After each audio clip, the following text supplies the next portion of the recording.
নমস্কার, আমার গল্প পাঠ আসরে আপনাকে স্বাগত জানাচ্ছি। পড়ে শোনাচ্ছি প্রথম আলো উপন্যাসের প্রথম খণ্ডের তৃতীয় পর্ব। শশীভূষণের পাঠশালাটি বড় বিচিত্র। মাস্টার ঠিক আছে, কিন্তু ছাত্রদের কোনো ঠিক ঠিকানা নেই। প্রতিদিন দোকান খোলার মতন তিনি একটি টেবিলে বইপত্র, দোয়াত, কলম সাজিয়ে বসে থাকেন সকালবেলা। প্রায় দিনই কোনো ছাত্রই আসে না। তিনি রাজকুমারদের শিক্ষক। শুধুমাত্র রাজকুমারগণ ছাড়া অন্য কারুর এ পাঠশালায় প্রবেশ নিষেধ। কিন্তু রাজকুমারদের পড়াশোনার কোনো গরজ নেই। কেউ তাদের তাড়না করে পাঠায়ও না। কমলদিঘির ধারে একটি ছোট কিন্তু সুন্দর বাড়ি দেওয়া হয়েছে শশীভূষণকে। তিনি অকৃতদার, দোতলায় একা থাকেন। নিচের তলায় একটি হল ঘর, সেখানে টেবিলের চারপাশে গোটা দশেক কৌচ রয়েছে, তা শূন্যই পড়ে থাকে। যদিও রাজপরিবারের কুমারদের সংখ্যা 19, এইসব কুমারদের বয়সের তারতম্যও বিস্তর। জ্যেষ্ঠ রাজকুমার রাধাকিশোর, সদ্য যিনি যুবরাজ হিসেবে ঘোষিত হয়েছেন, তিনি শশীভূষণের চেয়ে খুব বেশি ছোট নন। ছাত্র আসে না, তবু প্রতিদিন শশীভূষণকে নিয়ম করে সকাল 10টা থেকে পাঠশালায় বসতে হয়। তার কারণ, একদিন মাস্টারমশাইকে অবাক করে দিয়ে স্বয়ং মহারাজ বীরচন্দ্র এসে উপস্থিত হন। মহারাজ যে অতর্কিতে তাঁর সন্তানদের শিক্ষার উন্নতি বিষয়ে খোঁজ নিতে আসেন তা নয়, তিনি নিজেই আসেন ছাত্র হয়ে। কোনো ইংরেজি শব্দের অর্থ জানতে চান অথবা ঔৎসুক্য প্রকাশ করেন কোনো বাংলা গ্রন্থকার সম্পর্কে।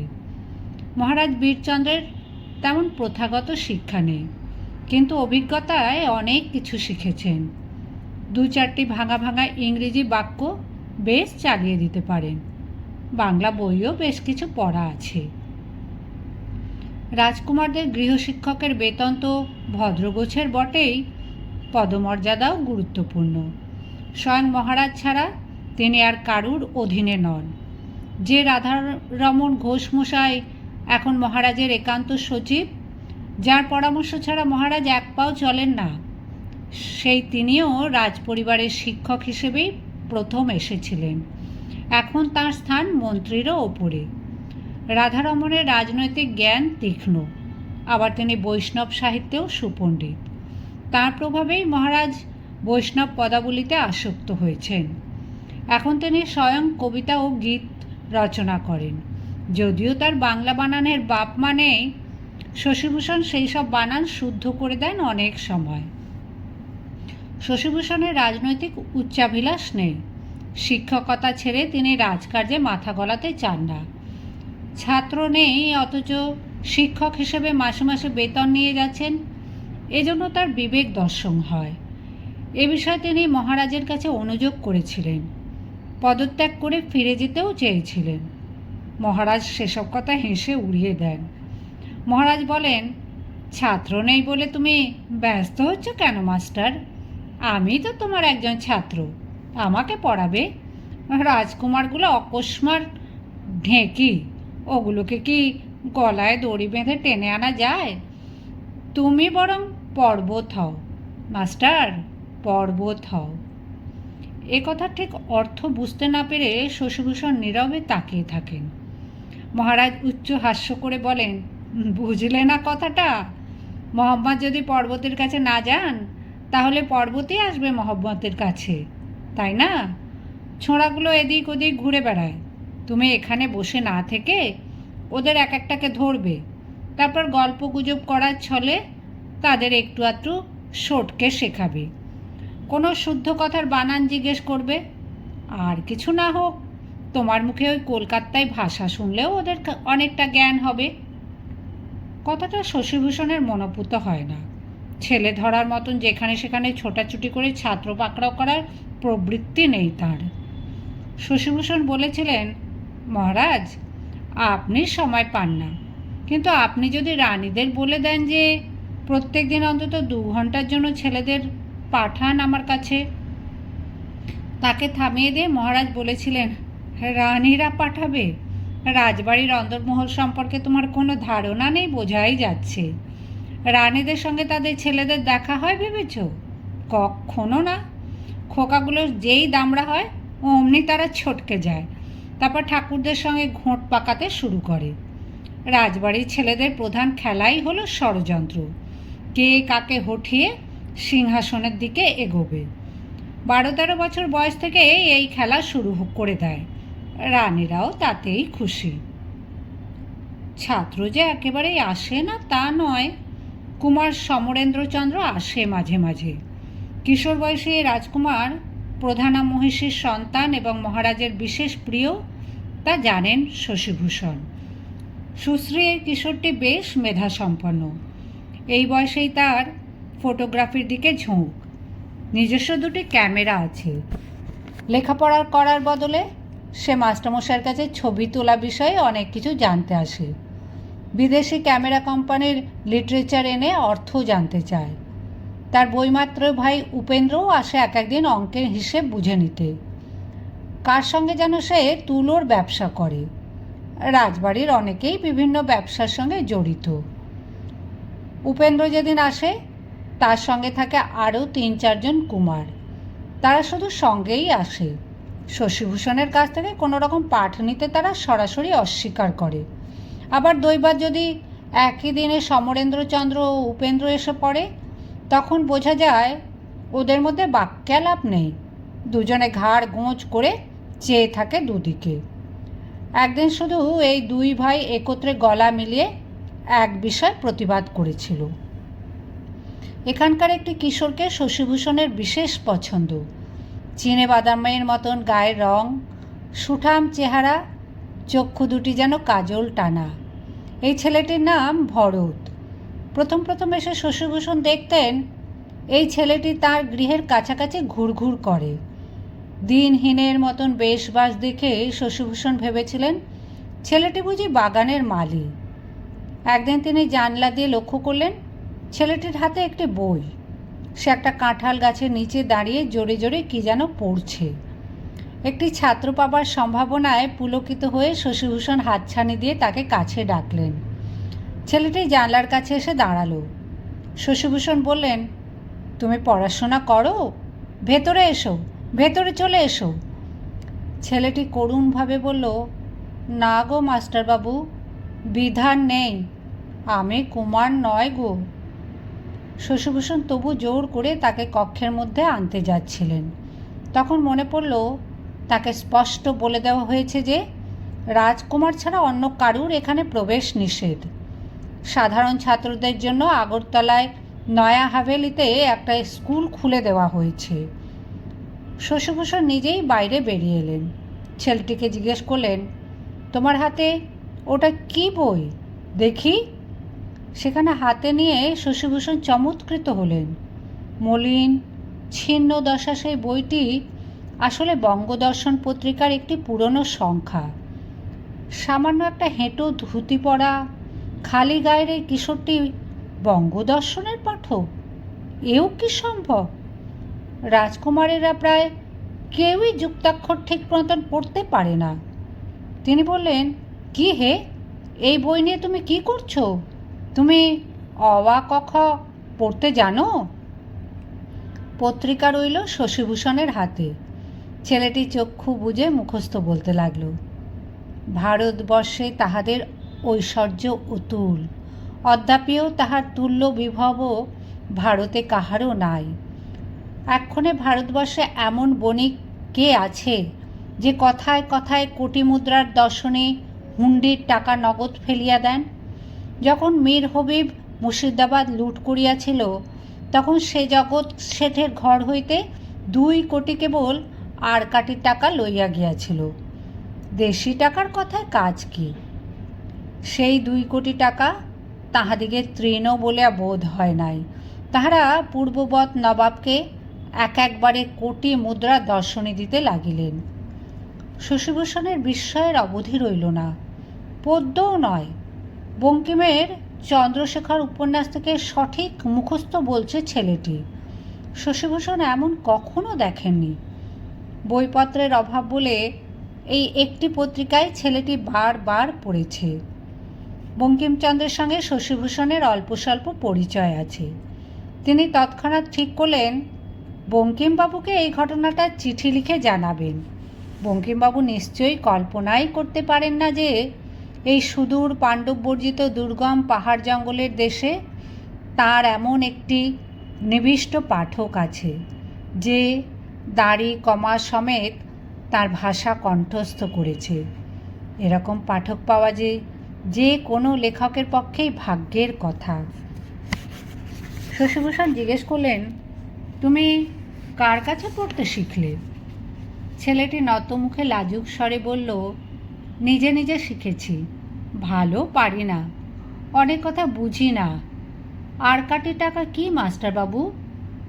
শশীভূষণ ঠিক করলেন রাজকুমার নয় বলে এই কিশোরটি তার পাঠশালায় প্রবেশের অধিকার পাবে না বটে, কিন্তু বাইরে গাছতলায় বসে একে পড়াতে তো কোনো বাধা নেই। সত্যিকারের আগ্রহী ছাত্র পেলে সব শিক্ষকই খুশি হন। পরপর কয়েকদিন ছেলেটির সঙ্গে গাছতলায় বসে শশীভূষণ বুঝতে পারলেন এই ছেলেটি মেধাবী তো বটেই, আগরতলার এই ছোট গণ্ডির বাইরে যে বিপুল বিশ্ব সে সম্পর্কেও তার অশেষ কৌতূহল। মাত্র 2-3খানি বই মুখস্থ করে সে বাংলা লেখাপড়া শিখেছে, কিন্তু সেই বইয়েরই কিছু কিছু শব্দের সূত্র ধরে সে ইতিহাস ভূগোল সম্পর্কে নানা প্রশ্ন করে। ছেলেটির সঙ্গে মিশে শশীভূষণ উপলব্ধি করলেন মানুষের জীবনে গতি প্রকৃতি কী দুর্বোধ্য। রাজকুমারদের শিক্ষার জন্য সব ব্যবস্থা করা আছে, তবু তাদের পড়াশোনায় মন নেই। পাঠশালাটি রোজ খুলে রাখা পরিহাসের মতন মনে হয়, অথচ অজ্ঞাত কুলশীল অন্নদাস এক ভৃত্যের আশ্রয় থাকা এই ছেলেটির এত জ্ঞানের স্পৃহা হয় কি করে? অনাদৃত স্নেহ মমতা বঞ্চিত রুদ্ধশ্বাস জীবন থেকে মুক্তির স্বাদ পাবার এই একটি উপায়। কিন্তু আরও তো কত বালক এরকম জীবন কাটায়, তারা তো বইয়ের পৃষ্ঠায় মুক্তি খোঁজে না। ভরত অবশ্য নিজের সম্পর্কে বলতে চায় না কিছুই, নানা প্রশ্ন করে। শশীভূষণ শুধু এইটুকু জেনেছেন যে রাজবাড়ির পেছনে ভৃত্যমহলে সে থাকে, এক বৃদ্ধ ভৃত্য তাকে খেতে পড়তে দেয়, তার বাবা মা নেই। গত বছর শীতকালে শশীভূষণ এই ছেলেটিকে শিক্ষাদান শুরু করেছিলেন। তারপর এসে গেল ঝড় বৃষ্টির দিন, তখন আর গাছতলায় বসা যায় না। এদিকে দিনের পর দিন পাঠশালা ঘর থাকে শূন্য। এই উৎকট ব্যবস্থা সহ্য করতে না পেরে একদিন শশীভূষণ জোর করে ছেলেটিকে ভেতরে নিয়ে এলেন। এই কয়েক মাসে সেই ইংরেজি বর্ণমালা লিখতে শিখে গেছে, সূর্য চন্দ্র ও অন্যান্য গ্রহ নক্ষত্রের সঙ্গে পৃথিবীর সম্পর্ক বুঝেছে। শশীভূষণ তাকে নিজের সংগ্রহের বইপত্র পড়তে দেন। সে যখন জোরে জোরে কোনো কবিতা পাঠ করে শশীভূষণ মুগ্ধ হয়ে শুনে যান। তার শিক্ষকতার এমন প্রত্যক্ষ সার্থকতার নিদর্শন আর হয় না। এখানকার সকলেরই উচ্চারণে কুমিল্লা অঞ্চলের বাঙাল টান আছে। রাজকুমাররা কেউ তালবস্য বলতেই পারে না, তারা শোভাকে বলে হোবা, কিন্তু এই ছেলেটির উচ্চারণ একেবারে নিখুঁত। শশীভূষণ তাকে সংস্কৃত ভাষায় দীক্ষা দিলেন। বিদ্যাসাগর মশাই সরল সংস্কৃত ব্যাকরণ প্রকাশ করেছেন। এখন দেবনাগরী না জেনেও সংস্কৃত শিক্ষা শুরু করা যায়। একদিন শশীভূষণ পাঠশালায় মন দিয়ে ছেলেটিকে পড়াচ্ছিলেন। এমন সময় দৈবাৎ সেখানে রাজকুমার সমরেন্দ্রচন্দ্র উপস্থিত হল। সমরেন্দ্রর সঙ্গে রয়েছে সুখচন্দ্র, সে তার ক্ষুল্লতাত পুত্র, সেই সুবাদে সেও রাজকুমার। সুখচন্দ্র শশীভূষণের প্রিয় ছাত্রটিকে দেখেই বলল, আই ভরত, তুই এখানে কি করছিস? যা, বাইরে যা। ভরত সঙ্গে সঙ্গে বই খাতা গুছিয়ে উঠে যাচ্ছিল, কিন্তু শশীভূষণ বাধা দিয়ে বললেন, থাক না, ও থাকলে তোমাদের অসুবিধার কি আছে? একটু পরেই সদল বলে এলো উপেন্দ্র। সে আসন গ্রহণ না করেই ভ্রু কুঞ্চিত করে ঘৃণার সঙ্গে বলল, ভরতকে কে এখানে আসতে দিয়েছে? আই ভরত, দূর হয়ে যা। মাস্টারবাবু, ভরত এখানে থাকলে আমি বসবো না। সমরেন্দ্রচন্দ্র উঠে দাঁড়িয়ে রাগত স্বরে বলল, আমি ভরতকে এখানে আসতে বলিনি, ভরত থাকলে আমিও পড়ব না। শশীভূষণ যথেষ্ট বিরক্ত হলেও শান্তভাবে জিজ্ঞেস করলেন, ও তো তোমাদের কোনো বিঘ্ন সৃষ্টি করেনি, তোমরা এত উত্তেজিত হচ্ছ কেন? উপেন্দ্র তাচ্ছিল্যের সঙ্গে বলল, কাছুয়ার ছেলে, ও বেটার এত সাহস হলো কি করে? আমাদের সামনে ওর বসে থাকার হুকুম নেই। শশীভূষণ আর কিছু বলার সুযোগ পেলেন না। ভরত এর মধ্যেই এক ছুটে বেরিয়ে গেছে। কাছুয়ার ছেলে অর্থাৎ ভরতের মা ছিলেন রাজার রক্ষিতা, কিন্তু রাজার ঔরসে তার জন্ম তো বটে, তাহলে সেও রাজকুমার? বিয়ের মন্ত্র পড়া হয়নি বলেই তার জন্মটা অশুদ্ধ হয়ে গেল? শশীভূষণ শুনেছেন যে ত্রিপুরায় কাইজাগনানি, হিকনানানি, শান্তিগৃহীতা ইত্যাদি নানা রকম বিবাহের প্রথা আছে। এর মধ্যে কোনো কোনো বিয়েতে মন্ত্রও লাগে না, মালা বদল করলেই হয়। মহারাজ বীরচন্দ্র ভরতের অকালমৃতা মাকে যখন ধন্য করেছিলেন, তখন কি একদিনও তাঁর গলায় একটা মালাও পরিয়ে দেননি? অন্য কুমারদের ভরতের প্রতি রাগের কারণও তিনি বুঝলেন। সিংহাসনের দাবিদার বৃদ্ধির প্রশ্ন তো আছেই। তাছাড়াও যেসব রাজকুমার সিংহাসন পায় না, ক্রম অনুসারে তাদের রাজকোষ থেকে মাসোহারা দেবার ব্যবস্থা হয়। অনেকে মিলে ভাগ বসালে সেই মাসোহারাও কমে যায়। কাছুয়ার সন্তান তাই অপাঙ্ক্তেয়। একটি আকস্মিক মিল খুঁজে পেয়ে শশীভূষণ বেশ কৌতুক বোধ করলেন। শকুন্তলার সঙ্গে রাজা দুষ্যন্তেরও তো মন্ত্র পড়ে বিবাহ হয়নি, মিলন হয়েছিল গান্ধর্ব মতে। কিন্তু শকুন্তলার সন্তান ভরতকে তো কেউ জারজ বলে না। সেই ভরত প্রেমের সন্তান। এই ভরতই বা রাজকুমারের স্বীকৃতি পাবে না কেন? পরদিন থেকে ভরত পালিয়ে পালিয়ে বেড়াচ্ছিল। শশীভূষণ তাকে ধরে অনেক বোঝাবার চেষ্টা করলেন, কিন্তু ভরত দারুণ ভীতুর মতন প্রবলভাবে মাথা নাড়ে। তার মর্মান্তিক অভিজ্ঞতা আছে। আরও অল্প বয়সে সে রাজকুমারদের কাছে অনেক চড় চাপড় খেয়েছে। তার মায়ের মৃত্যু হয়েছে বহুদিন আগে, মাকে তার মনেই নেই। মহারাজও তাকে চেনেন না। ভৃত্যমহলের ঠাঁই না পেলে তাকে পথের ভিখারি হতে হতো। তার ধারণা, সে এখন পিতৃপরিচয় দিতে গেলে রাজকুমারদের চেলা চামুন্ডারা তাকে খুনই করে ফেলবে। শশীভূষণ বললেন, তুমি স্বয়ং মহারাজকে গিয়ে ধরো, আর কিছু চাইতে হবে না। তুমি শুধু এই পাঠশালায় এসে শিক্ষা নেবার অধিকার চাও। তুমিও রাজকুমার, তোমার সে অধিকার থাকবে না কেন? মহারাজ অনুমতি দিলে আর কেউ তোমাকে ঘাঁটাতে সাহস পাবে না। এক প্রবল বর্ষার সকালে মহারাজ বীরচন্দ্র এসেছিলেন এই পাঠশালায়। তিনি ইচ্ছে করলেই যখন তখন শশীভূষণকে তলব করতে পারেন। তবু খামখেয়ালি মহারাজ বৃষ্টি ভিজে একা চলে এসেছেন। আগের রাত্রে তিনি একটা গান রচনা করেছেন, সেটা শশীভূষণকে দেখাতে চান। কিছুক্ষণ আলাপ আলোচনার পর মহারাজ যখন আবার চলে যাচ্ছেন, তখন দ্বারের বাইরে তার পায়ের ওপর হুমড়ি খেয়ে পড়ল ভরত। মহারাজ চমকিত হয়ে বলেন, আরে এটা কে, এটা কে? শশীভূষণের শেখানো মতো ভরত দীন নয়নে চেয়ে বলল, মহারাজ, আমি আপনার অধম পুত্র, আমার নাম ভরত।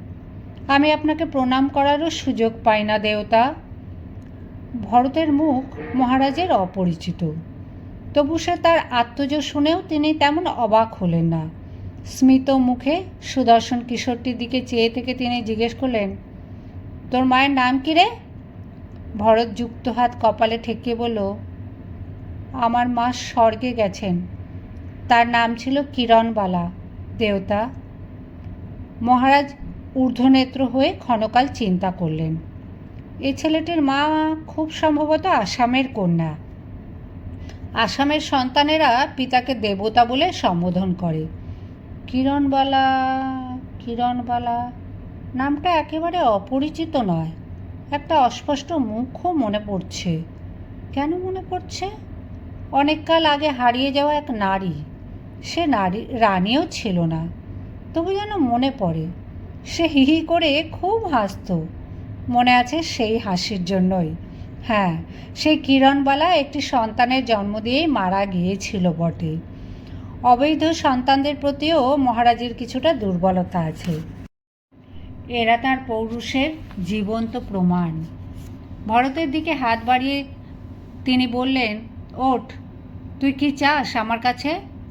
ভরত চুপ করে রইল। তখন অন্তরাল থেকে বেরিয়ে এসে শশীভূষণ বললেন, মহারাজ, এ ছেলেটি পাঠে বড় মনোযোগী, এর মধ্যেই যথেষ্ট লেখাপড়া শিখেছে, সুযোগ পেলে অনেক উন্নতি করতে পারে। মহারাজ হেসে বললেন, শালুকের মধ্যে পদ্মফুল নাকি? তা লেখাপড়া শিখতে চায়, শিখুক। মাস্টার, যদি পারো তো ওকে দুপাতা ইংরেজি পড়িয়ে দাও। পলিটিক্যাল এজেন্টের সঙ্গে কথাবার্তা বলতে যদি সক্ষম হয়, ওকে আমি চাকরি দিয়ে দেব। মহারাজের অনুমতি পাওয়ার পর ভরতের অবস্থার অনেক পরিবর্তন ঘটে গেল। পাঠশালায় বসার অধিকার তো সে পেলই, তাছাড়া ভৃত্যমহল থেকে সরিয়ে এনে তাকে দেওয়া হলো সচিব মহোদয়ের বাড়ির একটি ঘর। রাধারমণ ঘোষ এই ছেলেটির কথা জানতে পেরে তাকে একজোড়া পরিধেয় বস্ত্র কিনে দিলেন এবং মাসিক 10 টাকা বৃত্তিরও ব্যবস্থা হয়ে গেল। বিদ্যুৎসাহী রাধারমণ নিজে একদিন ভরতকে পরীক্ষা করে সন্তুষ্ট হয়ে তাকে উপহার দিলেন 2খানি বাংলা বই। ভরত এখন শশীভূষণের পাঠশালার নিয়মিত ছাত্র হলেও সে অন্য রাজকুমারদের সঙ্গে বসতে চায় না। বাল্যকাল থেকেই তার মনে ভয় বাসা বেঁধে আছে। সে উদ্ধত দুঃশীল রাজকুমারদের মুখোমুখি হতে সাহস পায় না, তাদের এড়িয়ে চলে। শশীভূষণও অন্যদের অনুপস্থিতিতেই ভরতের সঙ্গে সময় কাটাতে আনন্দ পান। শুধু বিদ্যাদানই নয়, শশীভূষণ ভরতের মনোজগতে যে কী বিপুল পরিবর্তন ঘটিয়ে দিয়েছেন তা তিনি নিজেও জানেন না। হঠাৎ যেন এই পৃথিবীটা দারুণ রোমাঞ্চকর হয়ে উঠেছে তার কাছে। এক এক সময় অকারণেই তার গা ছমছম করে। তার বিশ্বাস ও ধ্যান ধারণায় প্রবল নাড়া লেগেছে। শশীভূষণ তো শুধু বই পড়ান না, আরও অনেক কথা বলেন। এই পৃথিবীর নিচে পাতাল কিংবা নরক নেই, আকাশেও কোথাও নেই স্বর্গ। নরক আর স্বর্গ আছে শুধু মানুষের মনে। মানুষই ইচ্ছে করলে নিজের মনটাকে নরক থেকে স্বর্গে রূপান্তরিত করতে পারে। ভরত জিজ্ঞেস করেছিল, স্বর্গ তাহলে কোথায়? ঠাকুর দেবতারা কোথায় থাকেন? তা শুনে শশীভূষণ হেসেছিলেন। যখনই ঠাকুর দেবতার প্রসঙ্গ ওঠে হেসে ওঠেন শশীভূষণ। শুধু একদিন মা কালীর কথা শুনে রেগে উঠলেন, তারপর উচ্চারণ করলেন একটি সাংঘাতিক কথা। এখানকার কালীবাড়িতে এক রাত্রে চোর এসেছিল। সোনার গয়না খুলে নেবার জন্য যেই সে চোর মায়ের মূর্তির গায়ে হাত দিয়েছে, অমনি মায়ের চোখ থেকে আগুন জ্বলে উঠল। আর্ত চিৎকার করে সেই চোর ছিটকে গিয়ে পড়ল মন্দিরের বাইরে। ধরফর করতে করতে সেখানেই সে মারা গেল। কয়েকদিন ধরে রাজধানীতে এই কাহিনী বলা বলি করছে সবাই। কট্টর ব্রাহ্ম শশীভূষণ এইসব গাল গল্প সহ্য করতে পারেন না। ভরত মহা উৎসাহে এই ঘটনাটা শশীভূষণকে শোনাতে যেতেই তিনি তীব্র ভর্ৎসনার সুরে বলেছিলেন, ওসব কথা আমার সামনে কখনো উচ্চারণ করবে না। লেখাপড়া শিখছ, নিজে চিন্তা করতে শেখো। মাটির মূর্তি চোখে কখন আগুন জ্বলতে পারে? পুরুতরা মিথ্যে কথা ছড়িয়েছে। শুধু এই পর্যন্তই নয়, শশীভূষণ আরও বলেছিলেন যে কালী, দুর্গা, লক্ষ্মী, সরস্বতীর মূর্তিগুলি শুধু পুতুল, ঠাকুর দেবতা বলেই কিছু নেই। এই বিশ্বের স্রষ্টা শুধু ঈশ্বর, তিনি নিরাকার, তার বউ ছেলে মেয়ে থাকতে পারে না। পড়াশোনার সময় ছাড়া অন্য সময় ভরত কমল দিঘির ধারে ঝোপঝাড়ের মধ্যে একা একা শুয়ে বসে থাকে। তার কোনো বন্ধু নেই। বৃত্তমহলে তবু আগে 2-4 জনের সঙ্গে তার ভাব ছিল। এখন আধা রাজকুমার পদে উন্নীত হওয়ায় তারা আর তার সঙ্গে কথা বলতে চায় না। পুরো রাজকুমাররাও তার সঙ্গে মেশে না। ঝোপের মধ্যে শুয়ে ভরত এক দৃষ্টিতে চেয়ে থাকে আকাশের দিকে। এতদিন জানত যে আকাশের ওই নীল জবনিকার ওপরে আছে স্বর্গ, যে সেখানে কোথাও রয়েছেন তার দক্ষিণী মা। কিন্তু মাস্টারমশাই বলেছেন স্বর্গ বলেই কিছু নেই। তাহলে মা কোথায়? মা কালী বলেও কেউ নেই? মাস্টারমশাই অত বিদ্বান, তিনি কি মিথ্যে কথা বলবেন? অথচ মা কালী নেই, একথা ভাবলেই ভয় হয়। যেন অলক্ষ্যে কোথাও থেকে মা কালী ভরতকে দেখছেন। তিনি যদি রাগ করেন? কোথায় থাকেন নিরাকার ঈশ্বর? কোনোদিন চোখে দেখা না গেলে মানুষ তাকে ডাকে কেন? হঠাৎ কার পায়ের আওয়াজ পেয়ে চমকে পেছনে তাকালো ভরত। তার বুক ধকধক করছে। মাস্টারমশাইয়ের কথা শুনেও তার বিশ্বাস কিংবা আতঙ্ক যায়নি। এবার বুঝি সত্যিই মা কালী আসছেন তাকে শাস্তি দিতে। সে দেখতে পেল একটি কিশোরীকে। তাতেও তার শঙ্কা গেল না, কারণ সে জানে যে ঠাকুর দেবতারা ইচ্ছে করলেই নানা রকম রূপ ধরতে পারেন। আর একটু কাছে আসার পর দেখা গেল 12-13 বছরের একটি মেয়ে। কোনো রকমে গায়ে একটা শাড়ি জড়িয়ে আছে, আলু থালু, চোখ দুটিতে ঝিকঝিকে দুটি, ওষ্ঠে ভিজে ভিজে হাসি মাখানো। বিস্ফারিত নয়নে চেয়ে রইল ভরত। মেয়েটি কাছে এসে বলল, এই তুই কে রে, এখানে কি করছিস? ভরত কোনো উত্তর দিতে পারল না। দেবী না মানবী এখনও সে যেন ঠিক বুঝতে পারছে না। এখন দ্বীপ্রহর, চতুর্দিক শুনশান। রাজবাড়ির এলাকার বাইরে কেউ হুট করে আসতে পারে না। রাজবাড়ির কোনো কিশোরের এরকম প্রকাশ্যে বাইরে আসার প্রশ্নই ওঠে না। উত্তর না পেয়ে মেয়েটি আবার বলল, ও বুঝেছি, তুই সেই নতুন রাজকুমার হয়েছিস তাই না? আগে দাসীর ছেলে ছিলি। হি, লব কার্তিক, রাজকুমার হয়েছিস তো চুল আঁচড়াসনি কেন? ভরত এবার আড়ষ্ট গলায় জিজ্ঞেস করলো, তুমি কে? কিশোরী অনেকখানি জিভ বার করে বলল, তোর তুই আমাকে চিনিস না? আমি খুমন। না না, আমার আর একটা ভালো নাম আছে, মনোমোহিনী। তুই গাছে উঠে জামরুল পাড়তে পারিস? মহাদেবী ভানুমতির ভগিনী কন্যা মনোমোহিনীকে আগে দেখেনি ভরত। রানীদের মহলে সে যায়নি কোনো দিন। প্রাসাদের বাইরে ঘোরাফেরা করা নারীদের নিষিদ্ধ, কিন্তু মনোমোহিনী মণিপুরের কন্যা। মণিপুরের মেয়েরা পুরুষদের মতনই স্বাধীনতা পায়। প্রকাশ্য রাস্তায় পুরুষদের সঙ্গে কথা বলাতেও কোনো বাধা নেই। বরং পুরুষদের সঙ্গে রঙ্গরসিকতা করার জন্য মণিপুরের কন্যারা বিখ্যাত। আগরতলায় এসে এত নিষেধের ঘেরাটোপের মধ্যে পড়ে মনোমোহিনী ছটপট করে। কখনো সখনো সে বেরিয়ে পড়ে খাঁচা খোলা পাখির মতন। মুক্ত বাতাসে তার শরীরে তরঙ্গ জাগে। কাছেই একটা বড় জামরুল গাছ। ফুল ঝরে সবেমাত্র গুটি এসেছে, ফল এখনো খাওয়ার উপযোগী হয়নি। মনোমোহিনী সেই গাছতলায় দাঁড়িয়ে বলল, এই লব কার্তিক, আমায় কটা জামরুল পেড়ে দে না। ভরত দুদিকে মাথা নেড়ে বলল, আমি গাছে উঠতে পারি না। মনোমোহিনী চোখ ঘুরিয়ে বলল, তাহলে তুই কি পারিস? পাখি শিকার করতে জানিস? ভরত এবারও দুদিকে মাথা দোলালো। সে বুঝতে পেরেছে যে এ মেয়ে মানবী বটে, তবু এর সংসর্গ তার পক্ষে বিপজ্জনক। এমন নির্জন দুপুরে বাগানের মধ্যে কোনো বালিকার সঙ্গে কথা বলার তো রীতি নেই। কেউ যদি দেখে ফেলে তবে তাকেই দোষ দেবে। মনোমোহিনী বলল, আয়, গাছে চড়া শিখবি, আমি শিখিয়ে দেব। ভরত চঞ্চলভাবে তার দিকে চেয়ে রইল। শাড়িটা ভালো করে জড়িয়ে গাছ কোমর করে বেঁধে নিল মনোমোহিনী। একটা পা হাঁটু পর্যন্ত উন্মুক্ত রইল, সেদিকে তার খেয়াল নেই। পিঠ একেবারে নগ্ন। সে বেশ সাবলীলভাবে জামরুল গাছ বেয়ে উঠতে লাগলো।